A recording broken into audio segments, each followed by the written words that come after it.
다 함께 일어나셔서 살아계신 하나님께 예배드리겠습니다. 하나님은 영이시니 예배하는 자가 영과 진리로 예배할지니라. 아멘.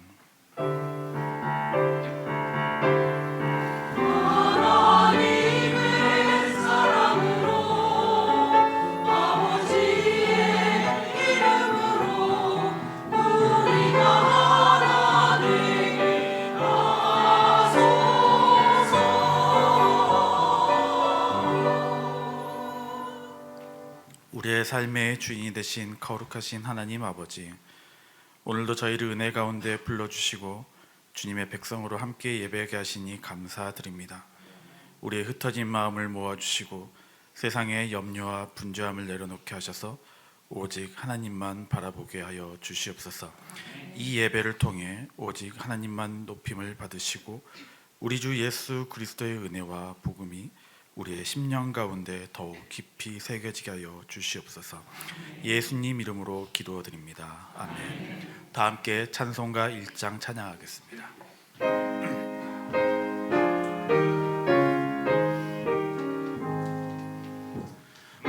만복의 근원 하나님, 온 백성 찬송 드리고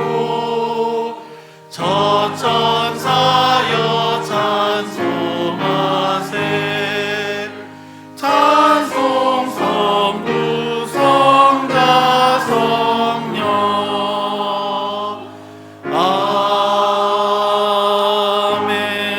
아멘. 사도신경으로 우리의 신앙을 고백하겠습니다. 전능하사 천지를 만드신 하나님 아버지를 내가 믿사오며 그 외아들 우리 주 예수 그리스도를 믿사오니 이는 성녀로 잉태하사 동정녀 마리아에게 나시고 본디오 빌라도에게 고난을 받으사 십자가에 못 박혀 죽으시고 장사한 지 사흘 만에 죽은 자 가운데서 다시 살아나시며 하늘에 오르사 전능하신 하나님 우편에 앉아 계시다가 저리로서 산자와 죽은 자를 심판하러 오시리라. 성령을 믿사오며 거룩한 공예와 성도가 서로 교통하는 것과 죄를 사하여 주시는 것과 몸이 다시 사는 것과 영원히 사는 것을 믿사옵나이다. 아멘. 자리에 앉으시기 바랍니다.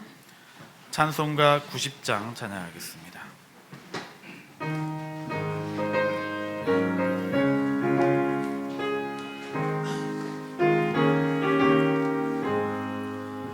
주 예수 내가 알기 전 날 먼저 사랑했네.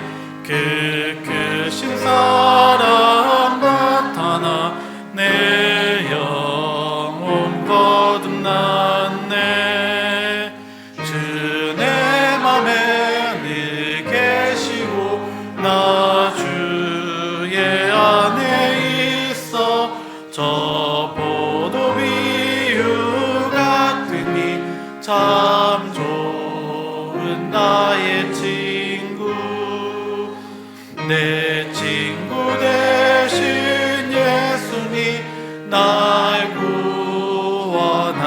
구원하시려고 그 귀한 몸을 버리사 내 죄를 대속했네.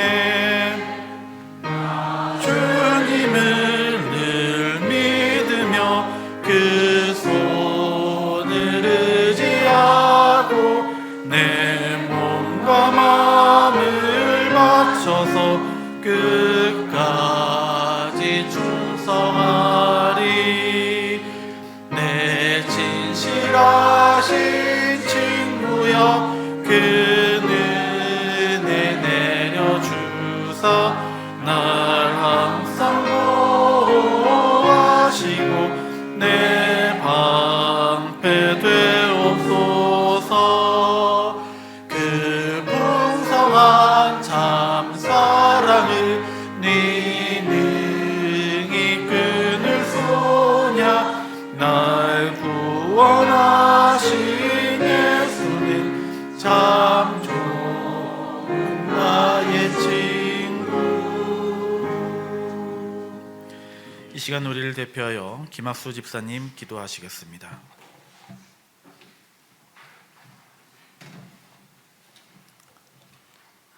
존귀와 영광을 받으시기 합당하신 하나님 아버지, 지난 한 주도 하나님 품에서 살게 해주셔서 감사합니다.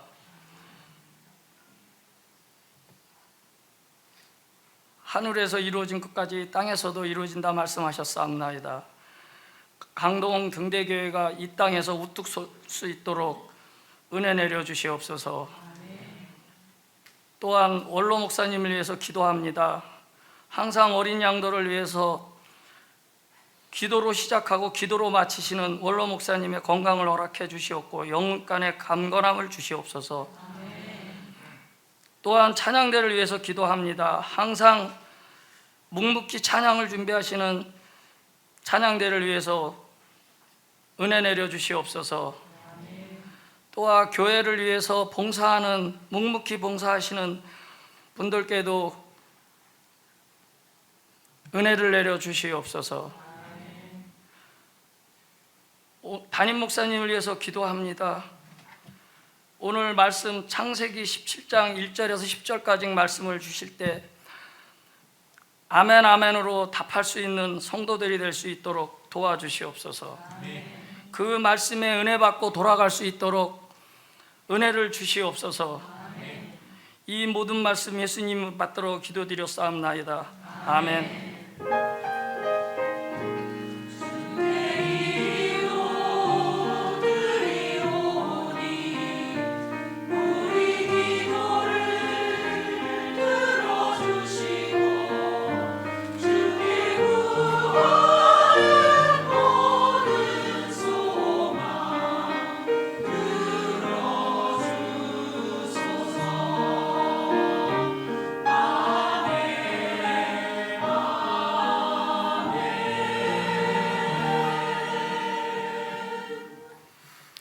찬송가 337장 찬양하겠습니다.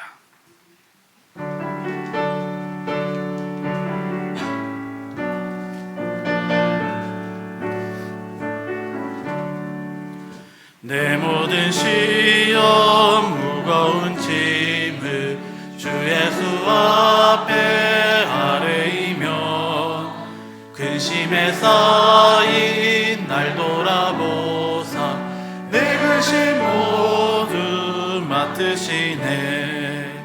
무거운 짐을 나 홀로 지고 견디다 못해 쓰러질 때 불쌍히 여겨 구원해 주리 은혜 주님 오직 예수. 내 모든 괴로움 닥치는 환난 주 예수 앞에 아뢰이면 주께서 친히 날 구해 주사 넓으신 사랑 베푸시네. 무거운 짐을 나 홀로 지고 견디다 못해 쓰러질 때 불쌍히 여겨 구원해 주리 은혜 주님 오직 예수. 내 짐이 점점 무거워질 때 주 예수 앞에 아뢰이면 주께서 친히 날 구해 주사 내 대신 짐을 져주시네. 무거운 짐을 나 홀로 지고 견디다 못해 쓰러질 때 불쌍히 여겨 구원해 주리 은혜의 주님 오직 예수. 마음에 시어 무서운 죄를 주 예수 앞에 아뢰이면 예수는 나의 능력이 되사 세상을 이기 힘주시네.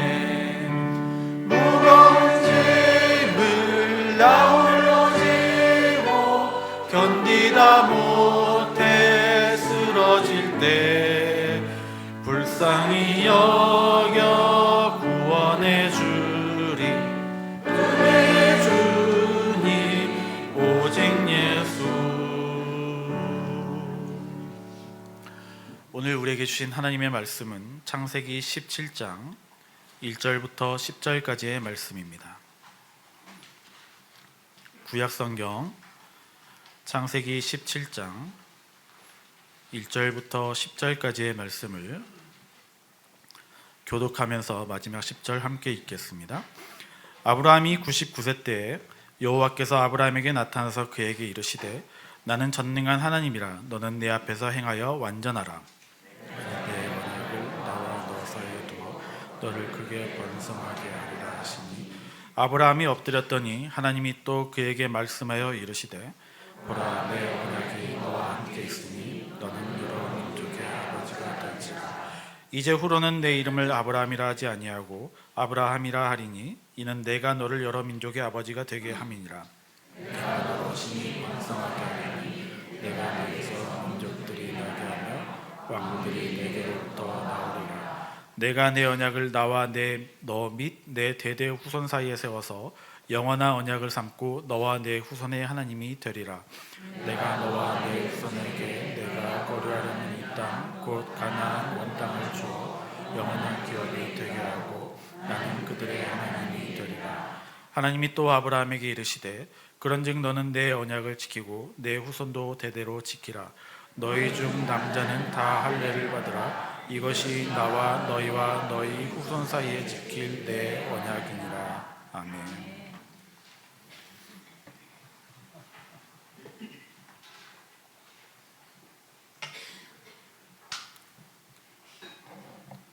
기도하겠습니다. 은혜가 풍성하신 하나님 아버지, 모든 것이 주님께로 왔음을 고백하며 감사하는 마음으로 이 예물을 올려드립니다. 드린 예물이 하나님 나라의 복음의 확장을 위해 귀하게 사용되고 교회를 세우며 다음 세대를 양육하고 도움이 필요한 이웃에게 섬기는 일에 아름다운 열매를 맺게 하여 주시옵소서. 감사드립니다. 예수님 이름으로 기도드립니다. 아멘. 광고하겠습니다. 주보를 참고해 주시고요.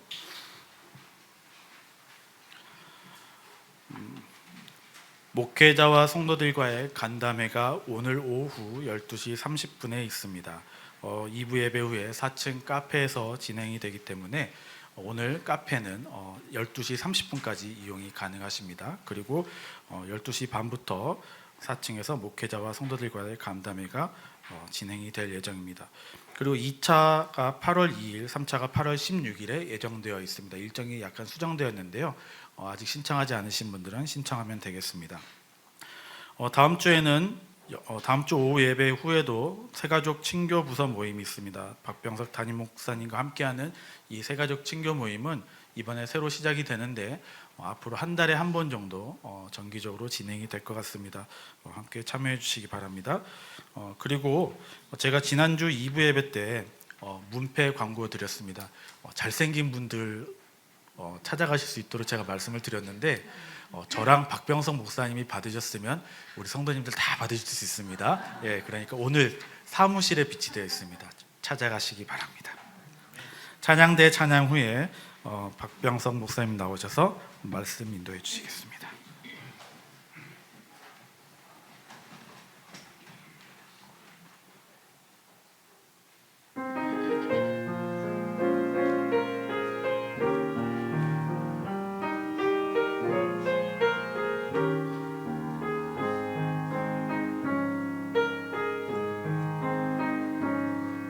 우물가의 여인처럼 난 구했네 어때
다시 광고 드리겠습니다. 오늘 간담회는 1시 30분부터 진행 예정입니다. 12시 30분은 예배 시간이기 때문에 2부 예배가 끝난 후 1시에 신청하신 분들 다 카페에 모이셔서 식사를 먼저 하시고 1시 반부터 진행 예정입니다. 김남호 목사님이 잦은 해외 출장으로 시차 적응에 잠깐 시간이 필요한 것으로 믿습니다. 오늘 보신 창세기 17장 이야기에서 17장을 잘 보시면 1절에 이런 장면이 나오죠. 아브람이 99세 때에 여호와께서 아브람에게 나타나서 그에게 이르시되 나는 전능한 하나님이라 너는 내 앞에서 행하여 완전하라 라고 하십니다. 지난 제 설교를 기억하시는 분들에게 하나님이 원래 아브람에게 나타나셔서 말씀하신 단골 레파토리 짜잔 하고 나타나시면 원래 제일 먼저 하시던 말씀이 뭐였죠? 기억하십니까? 아브람아, 나는 너에게 큰 복이다. 나는 너의 지극히 큰 상급이요 방패다. 가 단골 레파토리였고 그 위에 따라 나오는 이야기, 나는 너로 큰 민족을 이루게 할 거고 이 눈에 보이는 모든 땅을 너의 소유로 주며 너는 이 세상의 복이 될지니라.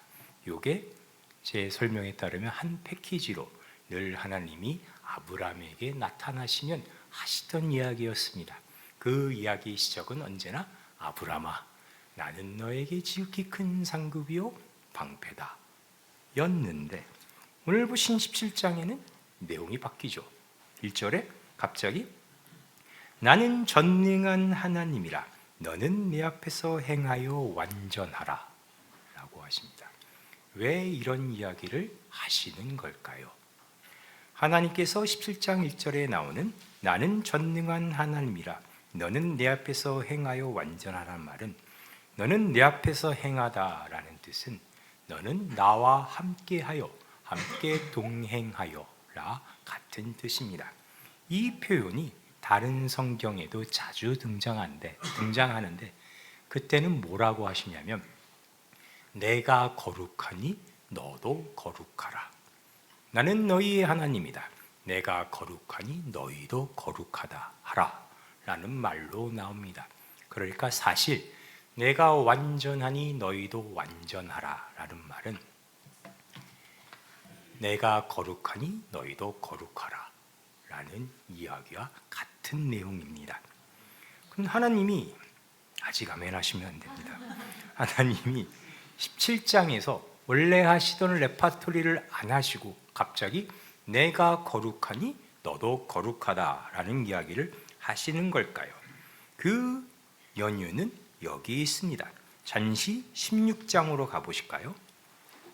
바로 앞에 16장 1절에 보시면 아브라함의 아내 사레는 출산하지 못하였고 그에게는 한 여종이 있으니 애굽 사람이요 이름은 하갈이라. 사레가 아브라함에게 이르되 여호와께서 내 출산을 허락하지 아니었으므로 원하건대 내 여종에 들어가라. 내가 혹 그로 말미암아 자녀를 얻을까 하노라 하매 아브라함이 사레의 말을 들으니라. 지난 시간 우리가 보았던 15장의 내용을 한번 떠올려 봅시다. 아브라함이 우리가 봤을 때는 끝까지 하나님께서 아브라함에게 후사를 주신다는 약속을 믿지 못하니까 하나님께서 불탄 짐승의 사체, 그 쪼개진 사체 가운데를 걷는 맹세의 서약까지 보여주셨죠. 그때 우리가 아브라함이 여호와를 믿으니 그 믿음을 그의 의로 여기시고라는 모세의 표현, 하나님의 선언도 살펴보았습니다. 그렇게 믿는다는 선언을 받았음에도 불구하고 16장에 보시면 아브라함은 여전히 믿지 못합니다. 그런 상황에서 참 내 의미도 아주 깊게 애굽 출신 여종 하갈 사이에서 애를 갖는 게 어떠냐. 사라 아내인 사레가 얘기하니까 아브라함이 그 말을 듣죠. 그래서 3절 아브라함 아내 사레가 그 여종 애굽 사람 하갈을 데려다가 그 남편 아브라함에게 첩으로 준 때는 아브라함이 가나안 땅에서 거주한 지 10년 후였더라. 아브라함이 하갈과 동침하였더니 하갈이 임신하매 그가 자기의 임신함을 알고 그의 여주인을 멸시한지라. 사레가 아브라함이 이르되 내가 받는 모욕은 당신이 받아올토다. 내가 나의 여종을 당신의 품에 두었거늘 그가 자기의 임신함을 알고 나를 멸시하니 당신과 나 사이에 여호와께서 판단하시기를 원하노라. 참, 결혼하신 남편들 입장에서는 많이 공감되는 부분이죠. 본인이 하라 그래서 말을 들었던 뿐인데 혼자 원망을 다 받게 되었습니다. 그랬더니 아브라함이 사레에게 이르되 당신의 여종은 당신의 수중에 있으니 당신의 눈에 좋을 대로 그에게 행하라 하며 사레가 하갈을 학대하였더니 하갈이 사레 앞에서 도망하였더라. 기껏 어렵게 임신시켜 놓고 학대를 하게 하니 하갈이 도망갑니다. 그러자 여호와의 사자가 광야의 샘물 곁 술길 샘 곁에서 그를 만나 이르되 사레의 여종 하갈아 내가 어디서 왔으며 어디로 가느냐. 그가 이르되 나는 내 여주인 사레를 패어 도망하나이다. 여호와의 사자가 그에게 이르되 내 여주인에게로 돌아가서 그 수하에 복종하라. 여호와의 사자가 또 그에게 이르되 내가 내 씨를 크게 번성하여 그 수가 많아 셀 수 없게 하리라. 여호와의 사자가 또 그에게 이르되 내가 임신하였은즉 아들을 낳으리니 그 이름을 이스마엘이라 하라. 이는 여호와께서 내 고통을 들으셨음이니라. 자, 이 사건을 잘 봅시다. 자기들에게는 후사를 이을 능력과 조건이 없음을 알고 부인이 여종과 동침할 것을 제안하자 남편이 그 말을 들어 임신까지 하게 됐는데 임신한 여종이 기세가 등등하니까 아내가 못 참고 내가 쟤를 학대하고자 한다 하니까 그때는 다시 남편이 허락하죠. 기껏 그런 방법으로라도 후사를 잊게 하려 하다가 상황이 이렇게 되니까 학대받은 임신한 여종이 도망하게 됩니다. 그러자 하나님의 천사가 나타나 그에게 축복을 하고 그 애 이름을 이스마엘이라고 지으라 하는데 이스마엘이라는 이름의 뜻은 하나님께서 들으셨다라는 뜻입니다. 여기서 하나님께서 들으신 소리는 당연히 하갈이 낸 소리죠. 아브라함이 가나안 땅에 70대 중반에 넘어오는데 그 가나안 땅에 10년 동안 지내면서 후사가 없자 10년 만에 여종 사이에서 임신하여 애를 낳게 됐는데 그 애의 이름이 이스마엘입니다. 다시 정리하자면 15장에 봤던 하나님의 약속 언약을 믿지 못하고 아브라함은 이제 80대 중반에 자신의 능력으로 세상적 조건을 따라 후사를 얻게 됩니다. 그랬더니 다시 오늘 보신 17장으로 가봅시다. 80대 중반에 이스마엘을 얻게 됐는데 99세 때 나타나시는 거죠. 하나님이 99세 때 나타나셔서 하나님이 뭐라고 하시냐면 내 앞에서 내가 완전하니 너도 내 앞에서 행하여 완전하라. 다시 말씀드리자면 내가 거룩하니 너도 거룩하라 라고 합니다. 이 이야기를 들을 때마다 우리는 언제나 이런 생각을 하죠. 하나님은 죄가 없는 완전하신 분인데 그런 하나님은 자신의 백성이 범죄하는 것을 용납하지 못하시는구나. 그래서 하나님의 약속을 믿지 못하고 이스마엘을 낳은 아브라함을 힐책하시고 야단치시는구나 라고 이해하게 됩니다. 그렇죠. 그럼 여러분께 한번 묻겠습니다. 그러면 이스마엘을 임신했을 때나 아니면 이스마엘을 낳으려고 시도했을 때나 아니면 최소한 이스마엘이 태어났을 때 나타나시지 99세까지 기다리셨다가 나타나신 이유는 뭘까요? 네? 잘못 다 지을 동안, 죄 다 쌓을 동안 가만히 내버려 두셨다가 나중에 오셔서 그러는 이유는 뭘까요? 이게 얼마나 아브라함 입장에서는 잔인한 일인지 여러분과 한번 같이 살펴보겠습니다. 그렇게 99세 때 나타나시더니 아까 보신 것처럼 너희 중에 남자는 다 할례를 받으라. 10절입니다. 이것이 나와 너희 후손에 지킬 내 언약이다. 너희는 포피를 배우라. 이것이 나와 너희 사이의 언약의 표징이니라. 너희의 대대로 모든 남자는 집에서 난 자나 또는 너희 조선이 아니라 이방 사람인께서 돈으로 산 자를 막론하고 난지 8일 만에 할례를 받을 것이라. 나중 이야기는 생각하지 말고 지금 아브람이 그 처한 상황에서 봅시다. 아브람도 그 할례를 받으라, 남자의 성기의 표피를 자르라는 것은 성기를 절단하는 행위, 즉 더 이상의 생식이 불가능한 상태를 되는 것을 의미합니다.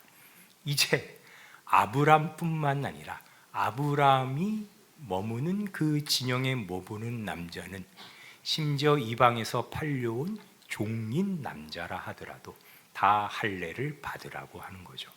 다시 말해 아브람 진영에 있는 남자는 그 누구도 아들을 낳을 수 없습니다. 자녀를 가질 수 없습니다. 이스마엘마저도. 다시 말해 하나님은 아브람이 하나님의 약속된 복 외에 다른 방식으로 후사를 이을 방법은 다 그 싹을 잘라 놓으시는 거죠. 그래 놓고 하나님은 아브람에게 뭐라고 하시냐면 5절, 이제후로는 내 이름을 아브람이라 하지 않고 아브라함이라 하리니 이는 내가 너를 여러 민족의 아버지가 되게 함이니라. 어렵게 처백에서 낳은 애의 생식기마저 잘라놓게 하시고는 이름을 아브람이 아닌 아브라함이라고 하라 합니다. 제가 지난 시간에 아브람은 으뜸 아버지라고 설명드렸는데 우리식으로 따지면 이재용쯤 되겠죠. 이름이 이재용인데 실상은 생활보호 대상자로 살아야 했던 그런 인생에 대해서 설명을 들었다면 이제 하나님은 할례를 하라 해놓으시고 이름을 이재용도 아니고 뭐라고 해야 할까요? 요새면 젠슨황? 트럼프? 그쯤 해야 될까요? 예전처럼 하면 만수르? 그럼 말도 안 되는 이름으로 바꾸게 합니다. 으뜸 아버지 정도가 아니라 보시면 여러 민족의 아버지, 정확한 표현에 따지면 모든 열방의 아버지로 이름을 바꾸게 합니다. 그뿐만 아니라 15절에 가시면 하나님이 또 아브라함에게 이르시되 내 아내 사레는 이름을 사레라 하지 말고 사라라 하라. 사레는 나의 여주인이란 뜻입니다. 조금 의역하면 나의 공주, 나의 어머니이란 뜻입니다. 소유격이 들어간, 그러니까 한 개인의 어머니, 한 집안의 어머니를 뜻합니다. 근데 사레가 사라라가 되면은 아브라함과 마찬가지로 모든 민족의 어머니라는 뜻이 됩니다. 진영에 있는 모든 남자의 생식 능력은 다 절단하시고 정말 남은 풀 한 포기마저 다 뜯으신 다음에 이 이름은 정말 사람들 앞에 너무 알리기 창피한 이름들로 바꾸시는 거죠. 이렇게 하나님이 아브라함 입장에서 끝 낭떠러지까지 미시는 거죠. 그럼 이제 이 정도 됐으면은 아브라함은 드디어 모든 것을 내려놓고 하나님을 믿기로 작정했을까요? 아니요. 아브라함은 뭐라 그러냐면 17절, 죄송합니다. 16절 하나님께서 내가 그에게 복을 주어 내가 내게 아들을 낳아주게 하며 내가 그에게 복을 주어 그를 여러 민족의 어머니가 되게 하리니 민족의 여러 왕이 그에게서 나리라 하시니까 아브라함이 엎드려 웃으며 마음속으로 이르되 100세 된 사람이 어찌 자식을 낳을까? 사라는 90세니 어찌 출산하려 하고. 아브라함이 어떻게 한다고요? 비웃습니다. 하나님이 약속에 비웃고 18절에 아브라함이 이 하나님께 아뢰되 이스마엘이나 하나님 앞에 살기를 원하나이다. 아브라함이 뭘 원한다고요? 하나님, 말도 안 되는 소리 그만하시고 그냥 이스마엘이나 기분 나쁘다고 죽이지 마세요. 저에게 이젠 그 어떤 희망도 소망도 미래도 남아있지 않으니 그저 제가 어렵게 얻은 아들 이스마엘가 이 평생이나 천수나 누리고 살 수 있도록 권하여 주세요 라고 합니다. 하나님이 하시는 내가 거룩하니 너희도 거룩하라에 아브라함이 왜 그 말을 따르지 못하고 믿지 못하고 이렇게 얘기하는 걸까요? 다르게 생각해 봅시다. 아니 어차피 아들 주실 거 이렇게까지 힘들게 노력했는데 굳이 그런 방법 말고 이왕 이렇게 된 거 이스마엘을 후사로 주시면 아브라함의 후손으로 그의 장자로 인정해 주시면 되는 거 아닙니까? 굳이 왜 하나님은 잔인하게 끝까지 하나님이 주시는 사라 몸에서에만 그 후사로 인정하고 이런 다른 방법들 지난 시간에 살펴봤던 엘리에셀이나 이스마엘은 하나님께서 절대 인정하지 아니하시는 걸까요? 하나님은 우리가 창세기 처음 창조 때부터 살펴본 것처럼 우리에게 언제나 이런 이야기를 하시는 거죠. 결론적으로 나에게 있어서 거룩함이란 내가 닮아야 할, 내가 지켜야 할 거룩함인데 그 거룩함이란 단순히 죄를 짓지 않고 정직하고 도덕적이란 뜻이 아니라 너에게 있어서 나 외에 다른 조건을 두지 말라. 다시 말하면 나 외에는 다른 곳에 너의 마음을 두지 말라 라는 뜻이겠죠. 좋습니다. 하나님이 아브라함에게 요구하시는 게 그런 것이라면, 그게 하나님이 말씀하신 거룩이라면, 그럼 여러분에게 묻겠습니다. 하나님의 거룩은 그럼 뭘까요?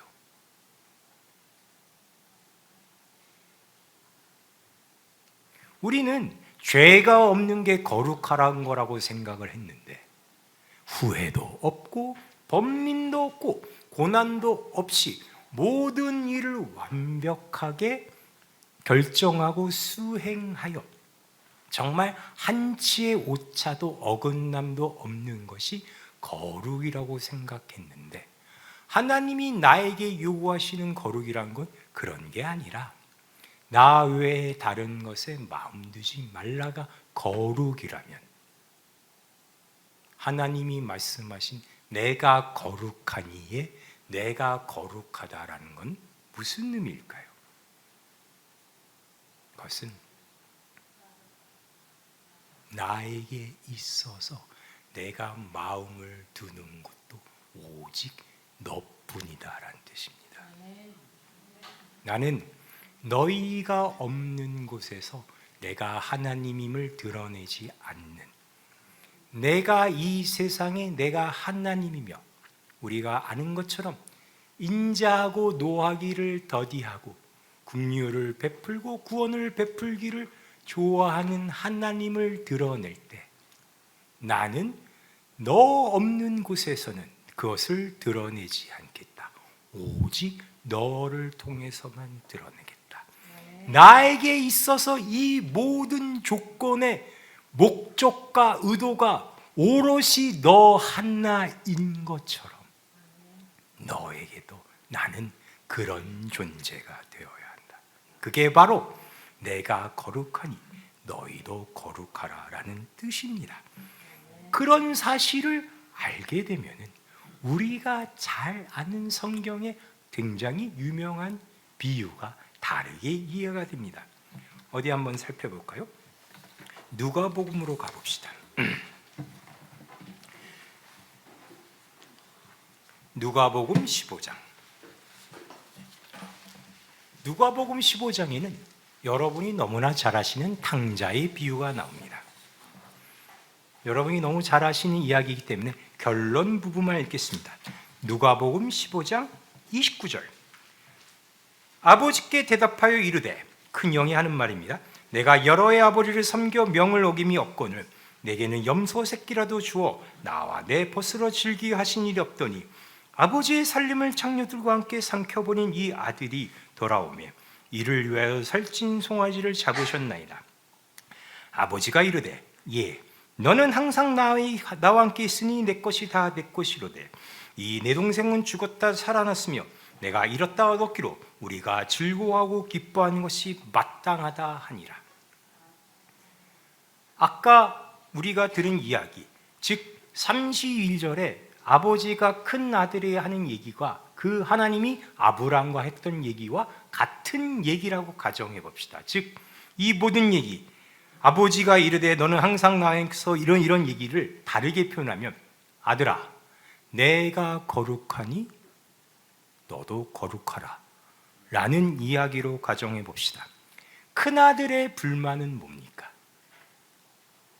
큰아들의 불만은, 나는 가게에, 이 가정에 충실히 일해서 경제적으로 이익을 창출해냈고 또한 도덕적으로도 아버지의 말을 어긴 적이 없어 이날 이태껏 틀린 것이 없는데 아버지는 나에게 보상을 주지 아니하시고 저 동생 놈은 창기와 아버지의 재산을 탕진한, 즉 해를 끼치고 손해만 끼친 놈인데 걔가 이런 막대한 보상을 받는 게 말이 됩니까?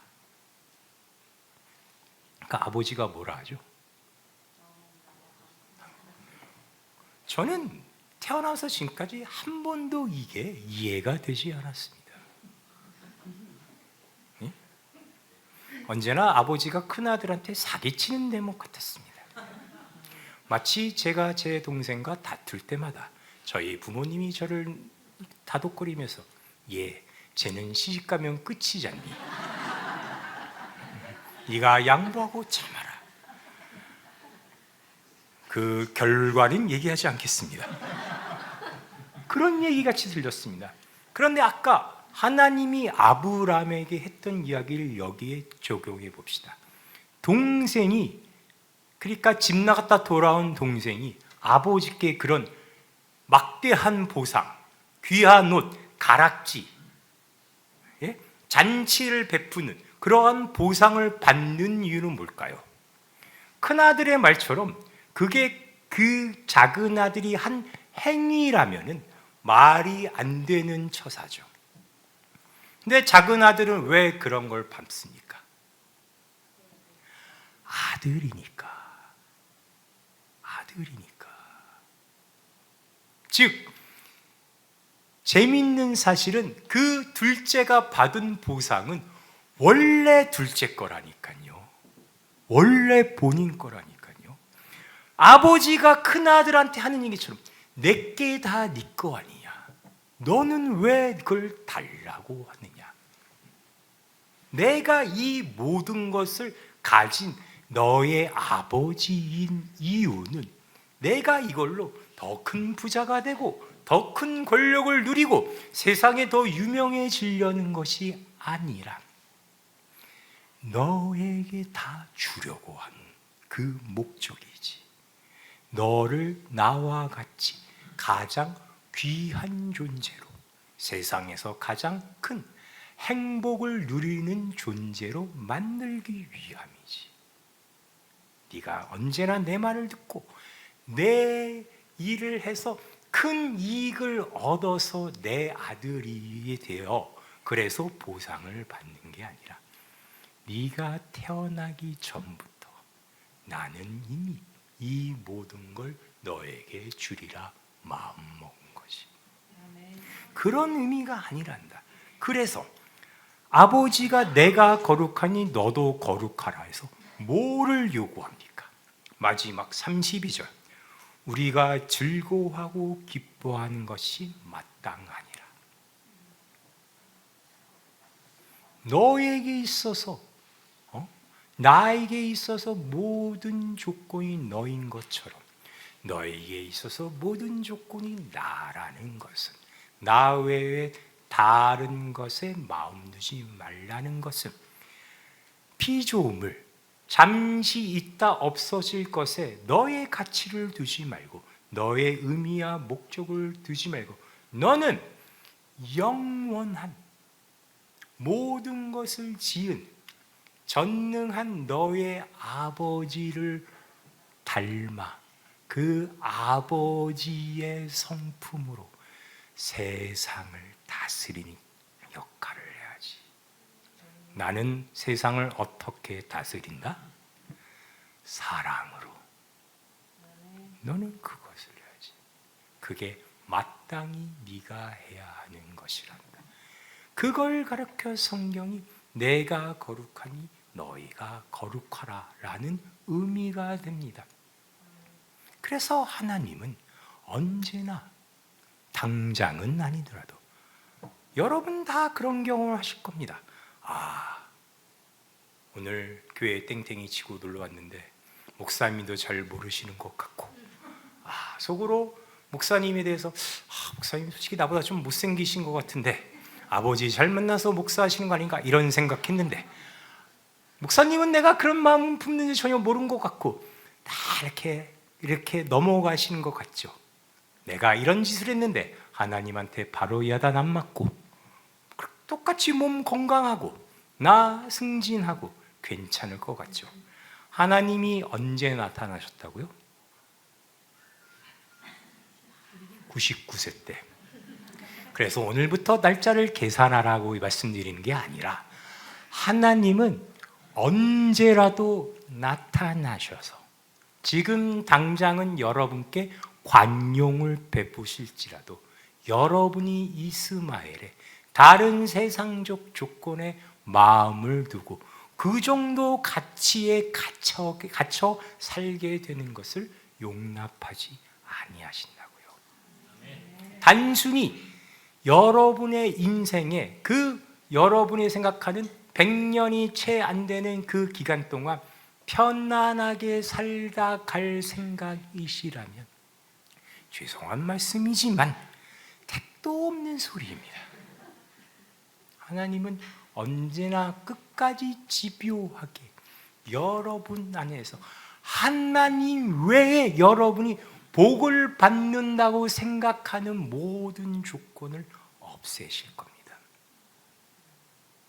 그래서 구약의 백성들이 할례를 받았던 것처럼 신약의 우리들은 마음의 할례인 세례를 받게 되죠.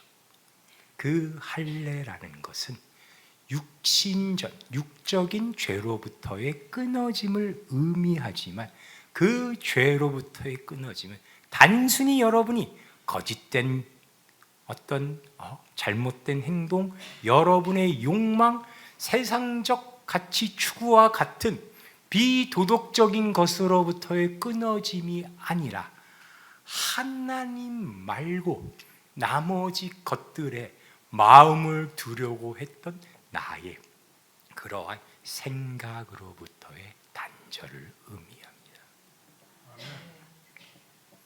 그래서 여러분 오늘 이 거룩한 성일을 맞이하여 하나님은 여러분에게 똑같이 얘기하십니다. 거룩하라 먼저 얘기하지 아니하시고 내가 거룩하니 너희도 거룩하라고 얘기하십니다. 잊지 마십시오. 하나님에겐 오직 여러분뿐입니다. 기도하시겠습니다.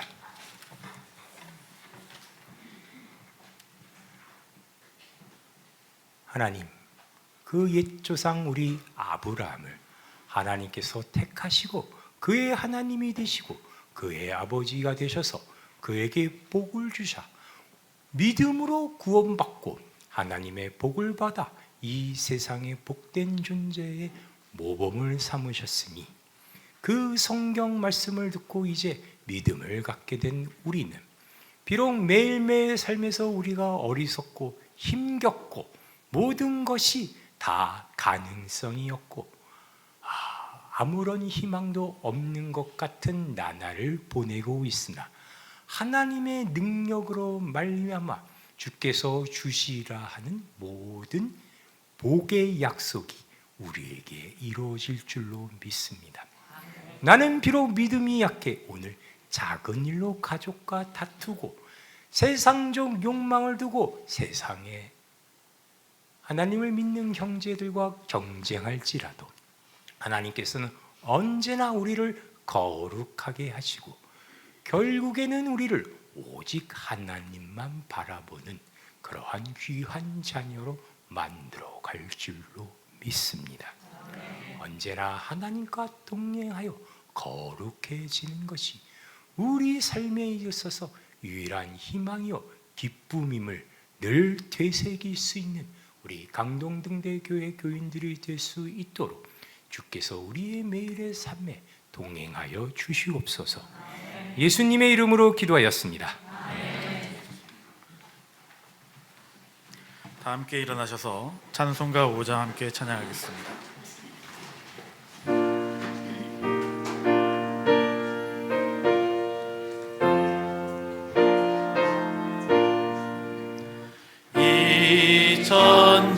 천지간 만물들아 복 주시는 주 여호와 전능성부 성자 성령